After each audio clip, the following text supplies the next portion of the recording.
بسم اللہ الرحمن الرحیم۔ اعوذ باللہ من الشیطان الرجیم، بسم اللہ الرحمن الرحیم، صلی اللہ علی رسولہ الکریم وآلہ الاطیبین الاطہرین المعصومین۔ السلام علیکم ورحمۃ اللہ وبرکاتہ۔ طلاب کرام عزیز کیسے ہیں؟ امید کرتے ہیں آپ خیر و عافیت سے ہوں گے۔ دروس فی علم الاصول حلقہ ثالث کا سبق نمبر 39 آغاز کر رہے ہیں، جس میں عنوان قرار دیا گیا کتاب کی عبارت الجملۃ التامۃ والجملۃ الناقصۃ سے لے کر الجملۃ الخبریۃ والانشائیۃ تک۔ طلاب کرام عزیز، آج کے درس میں جن نکات کو محور گفتگو قرار دیا جائے گا وہ یہ ہیں: نمبر 1، جملے تامہ اور جملے ناقصہ کی وضاحت کی جائے گی۔ نمبر 2، جملے تامہ اور جملے ناقصہ کے درمیان فرق کی وضاحت کی جائے گی کہ ان کے درمیان میں فرق کا مقام تصور ہے یا تصدیق ہے یا کوئی اور مقام ہے۔ آئیے عبارت کو ملاحظہ فرمائیں۔ فرماتے ہیں الجملۃ التامۃ والجملۃ الناقصۃ، ایک جملہ تامہ دوسرا جملہ ناقصہ، ان کے درمیان مقایسہ کیا جائے گا۔ ولا شک فی الفرق بین الجملۃ التامۃ والجملۃ الناقصۃ فی المعنى الموضوع لہ، بدیہی سی بات ہے، فرماتے ہیں کہ شک نہیں، اس میں بدیہی سی بات ہے کہ فرق پایا جاتا ہے وجداناً اور حساً، کہ فرق ہے جملہ تامہ اور جملہ ناقصہ کے اندر، اس معنی کے اندر میں فرق ہے جس کے لیے وہ وضع کیے گئے ہیں۔ یعنی جملہ تامہ اس معنی کے لیے وضع کیا جا رہا ہے جو معنی جملے کی ایسی معنی جو یس سکوت علیہا ہے، اور جملہ ناقصہ کی ایسی معنی جو یس سکوت علیہ نہیں ہے۔ ٹھیک، اور مثال جو گزشتہ درس میں دی گئی وہ یہ ہے کہ آپ دیکھیں، اگر آپ کہتے ہیں العالم مفید، یہ جملے تامہ مبتدا و خبر، اور جملے ناقصہ کیا ہے کہ فرض کریں ان تضرب، آپ بس ایسا کریں اضرب نہیں کہتے، یا آپ کہتے ہیں المفید العالم موصوف صفت، بس موصوف صفت کے مطلب ہے، فرق نہیں، خبر نہیں لاتے اس کی، آپ یہ فرق ہے، بالکل فرق ہے۔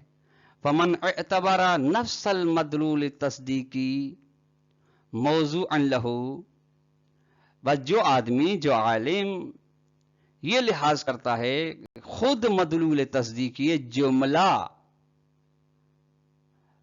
اس کے لیے وضع کیے گئے ہیں یہی موضوع لہو ہے ان کا، تو وہ میز بینہا علی اساس اختلاف المدلول تصدیقی، تو پھر ان کے درمیان جو فرق رکھتا ہے وہ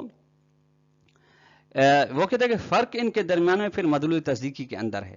یعنی مدلول تصدیقی جملے تامہ علیحدہ ہے، جدا ہے اس مدلول تصدیقی سے جو جملے ناقصہ کے اندر پایا جاتا ہے، دونوں کے اندر فرق ہے۔ چونکہ خود یہ آدمی موضوع لہو جو قرار دے رہا ہے وہ مدلول تصدیقی کو قرار دے رہا ہے، لہذا مدلول تصدیقی معیار فرق ہوا دونوں کے درمیان میں، کما تقدم فی الحلقۃ السابقۃ، جس طریقے سے حلقہ ثانی میں بھی یہ بات گزر گئی ہے۔ وَأَمَّا بِنَاءً عَلَىٰ مَا هُوَ الصَّحِیحُ، لیکن بنا رکھتے ہوئے اس بات پر جو صحیح ہے، یعنی میری نظر میں جو قابل قبول ہے، فرماتے ہیں وہ یہ ہے کہ من عدم کون المدلول التصدیقی هو المعنى الموضوع له، وہ یہ صحیح نظریہ یہ ہے، یعنی تسلیم شدہ کہ مدلول تصدیقی معنی موضوع لہو جملہ تامہ و ناقصہ نہیں، یہ نہیں۔ اچھا، جب صحیح نظریے کی بنا پہ ان کا معنی موضوع مدلول تصدیقی نہیں، تو فنحن بین امرین، تو ہم واقع ہو جائیں گے دو باتوں کے درمیان میں، یعنی دو باتوں میں سے ایک کو مانا پڑے گا۔ ان نقول، یا تو ہم پہلی بات یہ کہیں کہ انہ لا اختلاف بین الجملتین فی مرحلۃ المعنى الموضوع لہ والمدلول التصدیقی تصوری، یا تو ہم اس بات کے قائل ہو جائیں کہ دونوں جملے تامہ اور جملے ناقصہ کے درمیان میں کوئی فرق نہیں معنی موضوع کے مرحلے میں اور مدلول تصدیق کے درمیان، یعنی دونوں کا ایک ہے، کوئی فرق نہیں رکھتے، یا تو یہ اس کے قائل ہو جائیں ہم نحصر الاختلاف بینہما فی مرحلۃ المدلول التصدیقی، تو نتیجے میں ان کے درمیان جو فرق ہوگا، جس فرق کی بنا پہ ایک کو آپ جملے تامہ کہہ رہے ہیں دوسرے کو جملے ناقصہ، تو پھر یہ فرق کا مرحلہ جو ہوگا مدلول تصدیقی. ٹھیک. ایک بات یہ وَإِمَّا أَن نُسَلِّمَ بِاخْتِلَافِهِمَا فِي مَرْحَلَةِ الْمَدْلُولِ التَّصَوُّرِي، یا تو پھر اس بات کو ہم تسلیم کریں کہ دونوں جملے فرق رکھتے ہیں مدلول تصدیقی کے مرحلے میں، یعنی مدلول تصدیقی جملے تامہ اور ہے اس مدلول تصدیقی تصوری سے جو جملے ناقصہ کے اندر پایا جاتا ہے. اب یہ دو باتیں، ان دو میں سے کسی کو تسلیم کرنا پڑے گا. شہید صدر فرماتے ہیں والاول باطل، پہلی چیز یہ باطل ہے، وہ یہ کہ ہم اس کے بعد قائل ہو جائیں کہ دونوں کے دونوں کوئی فرق نہیں معنی موصول ہے کے مرحلے میں. کیونکہ یہ بدیہی کا انکار ہے، حالانکہ فرق ہے. کیوں؟ لأن المدلول تصوریہ اذا کان واحدا، چونکہ مدلول تصوری جو واحد ہوگا یعنی معنی موصولہ، وکانت نسبت التي تدل علیہ الجملۃ التامۃ ہی بنفسها مدلول للجملۃ الناقصۃ، اور نسبت جس پر جملے تامہ دلالت کر رہا ہے وہ خود نسبت ہی مدلول جملے ناقصہ ہوگی. مدلول جملے ناقصہ کی چونکہ نسبت جو کہا گیا وہ نسبت چاہے جملے ناقصہ کی ہو یا جملے تامہ کی ہو وہ مدلول ہے، وہ قائم بطرفین ہے. جب ایسے ہے یا نسبت جو جملے تامہ پر یہ خود مدلول جملے ناقصہ کے، تو فکیف امتازت الجملۃ التامۃ، بس کیسے جملے تامہ جدا ہو سکتا ہے وہ مدلول تصدیق کے ذریعے سے جملے ناقصہ سے، کس طرح من قبیل قصد الحکایت الجملۃ الناقصۃ، اس قسم سے کہ یہ ارادہ ہو کہ جملے ناقصہ کو حکایت کیا جا رہا ہو، حالانکہ حکایت کا مرحلہ جو ہے جملے تامہ کے بارے میں ہے. ولماذا لا یصح ان یقصد الحکایت بالجملۃ الناقصۃ، اور کس بنا پہ صحیح نہیں ہے کہ حکایت کا ارادہ کیا جائے جملے ناقصہ کے ذریعے، یہ بات کس بنا پہ صحیح نہیں ہوگی. واما ثانی، جو دوسرا مرحلہ ہے کہ ہم ان کے اختلاف کو تسلیم کریں لیکن مدلول تصوری کے مرحلے میں، تصدیقی کے مرحلے میں ان کے فرق کو ہم تسلیم نہ کریں، تو فہو یفترض اختلاف فی المدلول تصوری، تو یہ ان کا اختلاف مدلول تصوری کے درمیان فرق کیا جائے گا. ولما کان مدلول تصوری لہیئت الجملۃ ہوا نسبت، اور جب مدلول تصوری جملہ جو ہے ہیئت جملہ کی وجہ سے وہ نسبت ہے، تو فلا بد من افتراض نحوین من نسبت بہما، تو دونوں کے بارے میں دو نسبتوں کو فرض کرنا ضروری ہے. وہ دو نسبتیں کہ جن کے ذریعے سے بہمت تحقق و تمامیت و نقصان، جن دو نسبتوں کے بنا پہ ایک کو جملے تامہ کہا جائے دوسرے کو ناقصہ کہا جائے، جس بنا پہ ایک کو نسبت تامہ کہا جائے جس کو دوسرے کو نسبت ناقصہ کہا جائے، ایک یس سکوت علیہ ہو دوسری مالا یس سکوت علیہ ہو. تحقیق ہو تاکہ ان تمامیت و نقصانہ من شؤون النسبت فی عالم الذہن، جملے کو تام ہونے کی صفات، یعنی جملے کا تام ہونا جملے کا ناقص ہونا، یہ کس لحاظ سے ہے؟ یہ جملے کے اندر جو صفت پائی جاتی ہے اس کے جملے کے اندر جو نسبت پائی جاتی ہے اس نسبت کے مراحل میں سے ہے. ان نسبت کے مراحل کی بنا پہ ایک کو ہم تام کہہ رہے ہیں جملے تامہ، دوسرا جملے ناقصہ. البتہ وہ کہاں پر؟ فی عالم الذہن، نسبت کا تعلق عالم ذہن میں ہے. نسبت یا نسبت سمجھی ایک کا حکم لگانا دوسرے کے بارے میں، دوسرے کا حکم لگانا پہلے کے بارے میں، یہ اس کا تعلق خارج کے ساتھ نہیں ہوتا، بلکہ حکم کا تعلق، حمل کا تعلق عالم ذہن کے ساتھ ہوتا ہے. اور وہی جو نسبت سمجھی کی جاتی ہے، دیکھیے مثلا النقیضان لا یجتمعان، یہ جو لا یجتمعان کا حکم لگایا جا رہا ہے، یہ جو نسبت دی جا رہی ہے لا یجتمعان کی، یہ عالم خارج میں نہیں، عالم ذہن میں. یعنی عالم ذہن میں ہو سکتا ہے، عالم خارج میں نہیں ہے. عالم خارج کی حکایت کی جا رہی ہے، یعنی عالم خارج سے امتزاج کرتے ہیں مفہوم کو، پھر وہ اس مفہوم کی بنا پہ ہم حکم لگاتے ہیں، پھر اس جو مفہوم انتظار کر رہے ہیں وہاں اس کے خارج والی چیز کی جو خصوصیات ذاتی ہیں ان کو ہم تجرید کرتے ہیں. لا فی عالم الخارج، عالم خارج میں نہیں ایسے، یعنی عالم خارج میں کوئی جملہ تام ناقص نہیں ہوتا.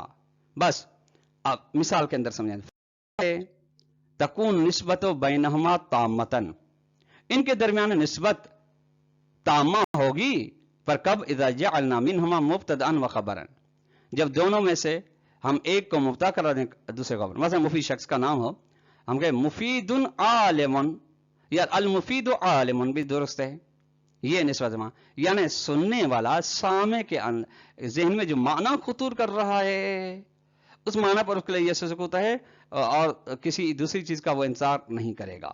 جبکہ وہ ناقصتاً، یہی نسبت ان دونوں کے درمیان مفید عالم ناقصہ ہو سکتی ہے، پر کب؟ اذا جعلنا منہما موصوفا و وصفا، جب دونوں کو ہم صفت مفید عالم المفید العالم یہ قرار دیں، تو سامنے والا جو سنے گا وہ انتظار کرے گا، یہ سکوت اس کے لیے نہیں ہوگا کہ اس کے لیے اور کوئی خبر آئے جس سے مجھے سکون ملے، سکوت ملے. وجعل مفید مبتدا تارتن، مفید کو قرار دیا گیا ہے ایک لحاظ سے مبتدا، ٹھیک، وہ موصوفاً اخرى، یعنی مبتدا جب تامہ قرار دے رہے ہیں دوسرے موصوف قرار دے رہے ہیں، یہ امر ذہنی لا خارجی. یہ یا عبارت یوں بھی وجعل مفید مبتدا تارتن و موصوفا اخرى امر ذہنی، مفید کو ایک لحاظ سے یعنی جملے تامہ کے اندر، نسبت تامہ کے اندر مبتدا قرار دینا اور ناقصہ کے اندر موصوف قرار دینا، یہ ایک امر ذہنی ہے. باہر میں تو ایسا نہیں کہ عالم جدا ہو اس سے اور مفید جدا ہو، نہیں، عالم جزو ذات مفید ہے، دوگانگی بیرون میں نہیں پائی جاتی. یہ دوگانگی جو پائی جاتی ہے وہ عالم ذہن کے اندر پائی جاتی ہے. لہٰذا یہی مفید مفید کا مبتدا ہونا موصوف ہونا دوسرے لحاظ سے امر ذہنی، خارج میں یہ دوگانگی نہیں پائی جاتی، چونکہ علم ذات شخص ہوتا ہے، جزو ذات، لأن حالہ فی الخارج لا یتغیر، چونکہ مفید کی حالت خارج میں قابل تغیر نہیں، کما ہوا واضح بات ہے. وتكون نسبت فی الذہن تامۃ اذا جاءت فی الذہن ووجدت بما ہی نسبت فعلا، اور نسبت ذہن کے اندر ہوتی ہے تامہ جب یہ ذہن کے اندر آئے، اس کو پایا جائے نسبت فعلی یعنی بالفعل نسبت ہو. وهذا يتطلب ان يكون لها طرفان، وهذا يتطلب ان يكون لها طرفان متغاین فی الذہن. جب نسبت تامہ ذہن کے اندر ہوتی ہے تو اس کا ذہن کے اندر ہونا طلب کرتا ہے کہ دو طرف ہوں عالم ذہن میں جو اس دونوں طرف اس نسبت سے فرق رکھتے ہوں، تغایر رکھتے ہوں، اور ان دونوں طرفوں کے ذریعے سے یہ نسبت قائم ہو. اذ لا نسبت بدون طرفین، چونکہ نسبت لا نسبت یعنی نسبت کا وجود نہیں ہوتا، لا نسبت یعنی یہ اس کے وجود کی نفی ہے بغیر طرفین کے. وتكون النسبت ناقصتاً، ہاں نسبت ناقصہ ہو سکتی ہے اور ہوگی اذا کانت اندماجیتاً، جب نسبت اندماجی ہو. اندماجی یہ وضاحت آگے والا جملہ، یعنی تدمج احد طرفها بالاخر، یعنی وہ نسبت جس کے ان میں سے ایک طرف دوسرے کے اندر ضم ہو. وتکون منہما مفہوما افرادیا واحدا وحصۃ خاصۃ، پھر اس اندماج سے یعنی ایک طرف ادماج ہو جائے دوسرے طرف کے اندر، اس سے پھر ایک مفہوم مفرد واحد آئے گا، مخصوص حصہ انتزاع ہوگا، وجود میں آئے گا. اذ لا نسبت حینئذ حقیقتاً فی سوق الذہن ظاہر، چونکہ اس طرح پھر حقیقت میں کوئی نسبت نہیں عالم ذہن کے اندر جو ظاہر میں ہو. وانما ہی مستمرۃ تحلیلیۃ، بلکہ نسبت برقرار ہے، تحلیل ہے، تحلیلیہ نسبت تحلیلیہ ہے. ومن ہنا قلنا سابقا، یہیں سے ہم کہہ کر آئے ہیں سابقا کہ ان الحروف وحیات الجملۃ الناقصۃ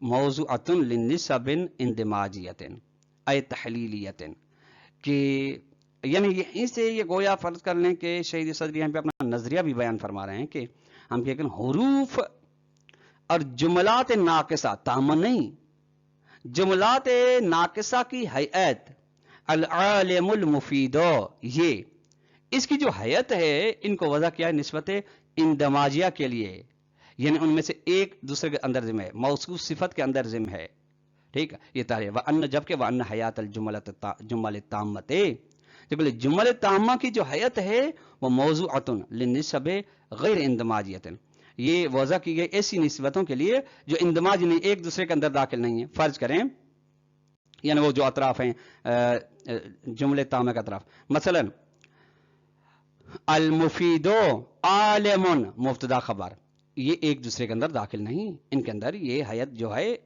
یہ اطراف ایک دوسرے کے اندر نہیں، ایک جدا ہے، وہ بطور ذات وہ بطور صفات۔